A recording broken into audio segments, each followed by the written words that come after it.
Et bonjour à tous, on se retrouve aujourd'hui pour les résultats de Raw du 12 octobre 2020.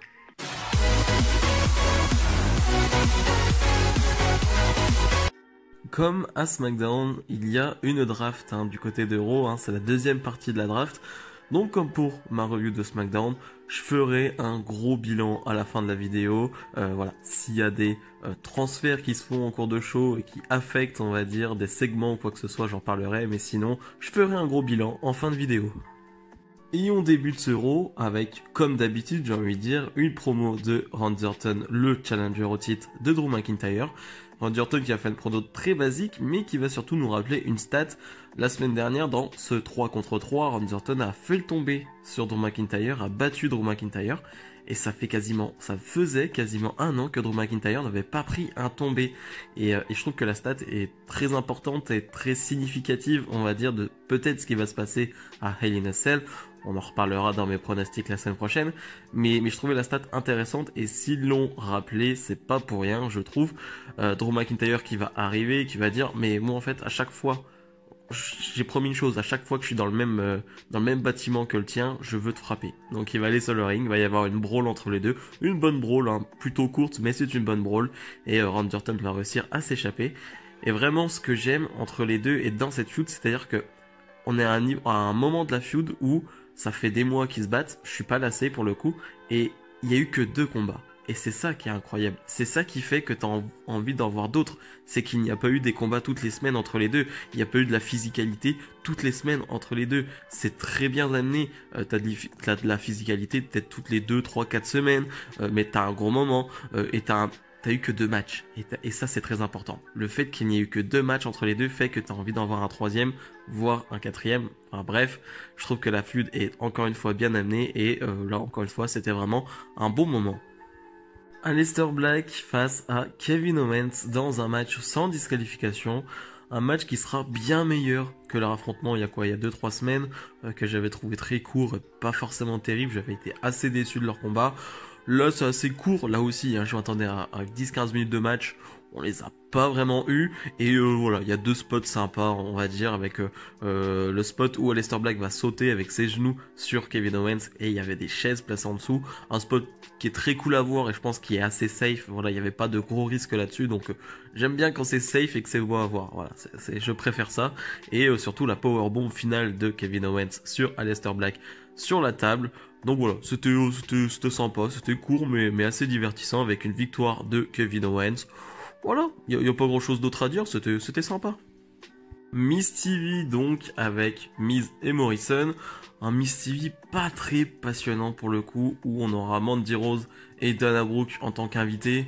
Et la seule chose que je vais retenir, c'est qu'en fait ce soir on va avoir un match entre plusieurs filles des 2 brands pour savoir qui sera la prochaine challengeuse au titre de Asuka. Et c'est vraiment tout ce que je vais retenir, parce qu'après il va y avoir Lana, il va y avoir Natalia. Franchement, c'est très peu intéressant. C'est très peu intéressant tout ça. Et voilà, il va y avoir une brawl entre ces 4 filles, mais ouais, c'est un peu balèque. Et surtout, après voilà, que ces filles soient parties, Miz et Morrison vont se faire attaquer par Lars Sullivan, ou plutôt juste John Morrison, parce que Miz très combatif, The Miz va partir et va laisser Morrison se faire frapper par Lars Sullivan avant de l'aider à s'échapper du ring. Mais voilà, Lars Sullivan qui se montre encore une nouvelle fois. Mais tout ce segment n'était pas très passionnant, on va pas se mytho. Seth Rollins nous fait une petite promo d'adieu, parce que Seth Rollins a été drafté du côté de SmackDown, et il nous dit tout simplement que voilà, c'est son dernier Raw, et que voilà, les fans, je sais que les fans vont pleurer parce que le Monday Night Messiah ne sera plus là, mais vous inquiétez pas, voilà, il sera du côté de SmackDown, il sera toujours là. Bon, c'est d'une promo classique de Seth Rollins. Jeff Hardy va l'interrompre. Jeff Hardy qui est nouvelle addition du côté de Raw. Voilà, Jeff Hardy drafté du côté de Raw. Et Jeff Hardy qui va juste dire, voilà, je te prends pour un leader de vestiaire, mais voilà, je serai le prochain leader. Enfin, je prends ta place sans aucun problème du côté de Raw. Et AJ Styles va venir. toutes les promos ne sont pas très intéressantes, mais on va en venir à un match à 3 entre AJ Styles, Jeff Hardy et Seth Rollins, qui là pour le coup, ce match est très intéressant, c'était vraiment un excellent match, vraiment 10 minutes de match et j'aurais aimé en voir plus, tellement c'était bon, l'un des meilleurs matchs en weekly cette année peut-être, je pense, hein, en weekly, voilà, on n'a pas eu énormément de gros matchs, je trouve, à Raw ou à SmackDown cette année, et dû au public, hein, enfin au fait qu'il n'est pas public, hein, j'imagine, mais voilà, c'était vraiment un excellent match où de temps en temps Jeff Hardy fait un peu tâche dans le sens où t'as l'impression que AJ Styles et Seth Rollins sont en vitesse x2 et que Jeff Hardy est au ralenti. Voilà, à certains moments, je trouve que ça s'est réglé en fin de match, mais au début du match, j'ai vraiment cette impression qu'il fait un peu tâche, mais dans l'ensemble, c'était vraiment un bon combat avec une bonne alchimie entre les trois. AJ Styles, Seth Rollins, ça marche très très bien, vraiment aucun souci là-dessus, c'est vraiment génial. Et donc on a un super combat avec une fin où Elias va faire son retour. Elias qu'on n'avait plus vu depuis ce fameux segment avec Jeff Hardy qui soi-disant l'avait attaqué parce que voilà il avait un peu bu, mais bon, on savait très bien que ce n'était pas lui finalement. Elias qui était blessé, qui fait son retour en attaquant Jeff Hardy. Ouais, je sais pas quoi dire. AJ Styles va en profiter pour gagner le match. Mais revoir Elias, je suis pas forcément très heureux parce que ça va sûrement conduire à une feud entre Jeff Hardy et Elias. Ça va puer du cul, mais vraiment, ça va pas être bon. On connaît Elias, on sait qu'il est divertissant, mais que sur le ring, c'est pas ça, tout simplement. Donc voilà, je suis content de voir Elias parce qu'il revient de blessure et c'est jamais bien d'avoir quelqu'un de blessé, mais bref, je sens pas du tout cette histoire. Lana et Natalya face à Dana Brooke et Mandy Rose. Sur le papier, je me dis, ok, super, encore un match. J'allais dire un mot, mais je vais rien dire. Mais bref. Mais finalement, j'ai envie de dire que du côté de Dana Brooke et Mandy Rose, ça travaille bien. Voilà, je vais dire ça parce que Lana, Natalya, je trouve que bon, c'est fade, il se passe rien. Mais je trouve que du côté de Dana Brooke et Mandy Rose, ça tente des trucs, ça tente de faire du vrai catch par équipe, de faire des vraies combinaisons à deux, d'avoir un finish à deux qui est très sympa avec cette Swanton sur les épaules de Mandy Rose, très costaud Mandy Rose pour faire ça, mais voilà, je suis pas un grand fan des deux à la base, mais je trouve que là, alors encore une fois, c'est en 4-5 minutes de combat et il se passe pas grand chose, hein. Je suis pas en train de vous dire que c'est la meilleure équipe du monde, mais au moins elles essayent, elles tentent, elles progressent, donc c'est un point positif, vraiment, c'est un vrai point positif, elles vont l'emporter, et ouais, je veux voir la suite, je veux voir ce qu'elles peuvent donner. Angel Garza face à Andrade, c'est plutôt court, c'est vraiment très court, avec Zelina Vega qui commente le match, mais il n'y a pas grand chose à en dire, on va directement aller sur le résultat parce que bon, c'est de la bonne action, mais c'est trop court pour juger. Angel Garza qui va gagner. Je m'attendais pas forcément à une victoire d'Angel Garza, mais est-ce que ça signifie vraiment quelque chose? Est-ce que ça change quelque chose? Pas sûr. Mais bref, c'est après le match le plus important. Zelina Vega va venir un peu consoler Andrade. Et lumière rouge, et c'est le Fiend, et surtout Alexa Bliss qui va faire, vous savez, dans le coin, là, mettre sa tête à l'envers comme le fait Bray Wyatt. Voilà, très effrayant, et le Fiend qui va arriver ensuite par derrière. Les deux vont attaquer Zelina Vega et Andrade. Voilà, ils marquent leur arrivée du côté de Monday Night Raw parce que Alexa Bliss et le Fiend seront du côté de Raw. Donc voilà, c'est petite news.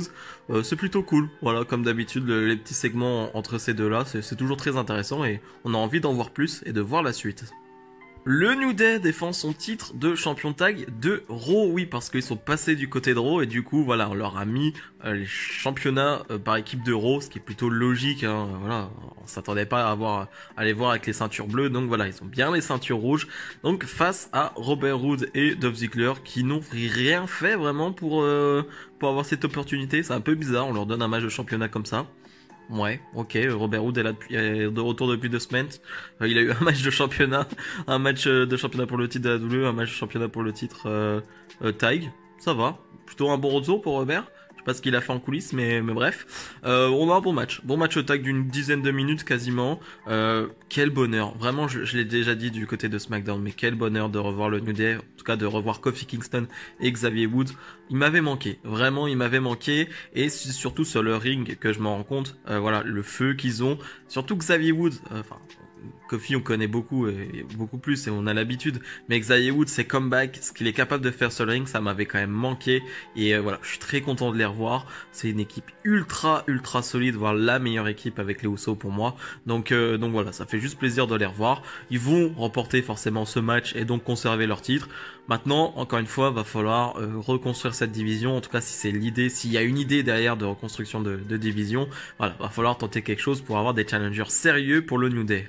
Ricochet face à Cedric Alexander avec une stipulation: si Ricochet perd, il est obligé de rejoindre le clan Hurt Business. Donc voilà, ça a rajouté quelque chose, ça a rajouté du piment à ce match qui n'en avait pas besoin, parce que Ricochet contre Ricochet face à Cedric Alexander, c'est du bon niveau. C'est ce qu'on va avoir pendant 4-5 minutes jusqu'à ce que l'arbitre soit un peu touché par Cedric Alexander. Donc l'arbitre va être sonné. Le Hurt Business va essayer d'en profiter avec une chaise. Et Ricochet va nous faire une Eddie Guerrero. Sasha Banks l'avait déjà fait il y a quelques temps. Voilà, Ricochet qui le fait. J'adore quand ils font ça. Ricochet qui va faire mine d'être sonné, d'avoir été attaqué par la chaise. Et que ce soit Cedric Alexander qui lui a donné le coup. Voilà, il va jeter la chaise sur Cedric Alexander au moment où l'arbitre va se retourner. Du coup, disqualification, donc victoire de Ricochet par disqualification. C'était très malin, c'était très fun, et c'était c'était vraiment très cool à regarder pour le coup. J'aime bien ce genre de truc. Et donc, le main event. Une battle royale pour déterminer la prochaine challengeuse au titre de Asuka. Voilà, j'aime pas trop quand on détermine une challengeuse dans une battle royale. C'est ce qu'on fait souvent la WWE, même du côté de NXT, et je trouve pas ça terrible. Voilà, c'est pas trop mon kiff déjà les battle royales. Et en plus, quand il y a un vrai objectif derrière, j'aime pas trop ça. Une battle royale très classique où il y a pas grand chose à dire, il y a 2-3 faits marquants comme l'élimination de Nia Jax avec tout le monde qui va s'y mettre, et aussi Shayna Baszler, sa coéquipière. Donc voilà, ça rajoute encore un peu plus de tension entre les deux. Mais sinon, voilà, j'ai presque envie de dire, il y a presque que ça. Et pendant le match, il va y avoir même, tellement le match est pas passionnant, en limite, on va avoir Randy Orton et Drew McIntyre qui vont se battre en backstage. Enfin, vous voyez l'image, quoi. On les voit se battre. On est plus concerné par ça que par la Battle Royale. Surtout avec ce truc de fin où tu retrouves Natalya et Lacey Evans sur la fin, quoi. Voilà, déjà c'est compliqué. Et Natalya qui pense avoir gagné, elle élimine Lacey Evans, mais en fait Lana qui d'un coup de pied loupé, même ça elle arrive à le louper, va éliminer Natalya, et Lana est donc la challengeuse au titre de Asuka. Lana avait été frappée par Nia Jax, passée à travers la table pendant le match, mais n'avait pas été éliminée, et donc elle en profite au dernier moment pour gagner ce match.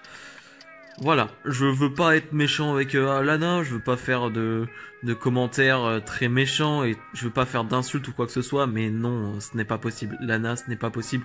À ce niveau-là, ce n'est pas possible. Encore il y a 2-3 ans, quand ils avaient essayé, je crois que c'était du côté de SmackDown, on n'avait jamais vu Lana catcher, et ils avaient fait des matchs avec Charlotte et ce genre de trucs. Il y a 2-3 ans, je disais pas non parce que je voulais voir justement de quoi était capable Lana et ce qu'elle pouvait faire.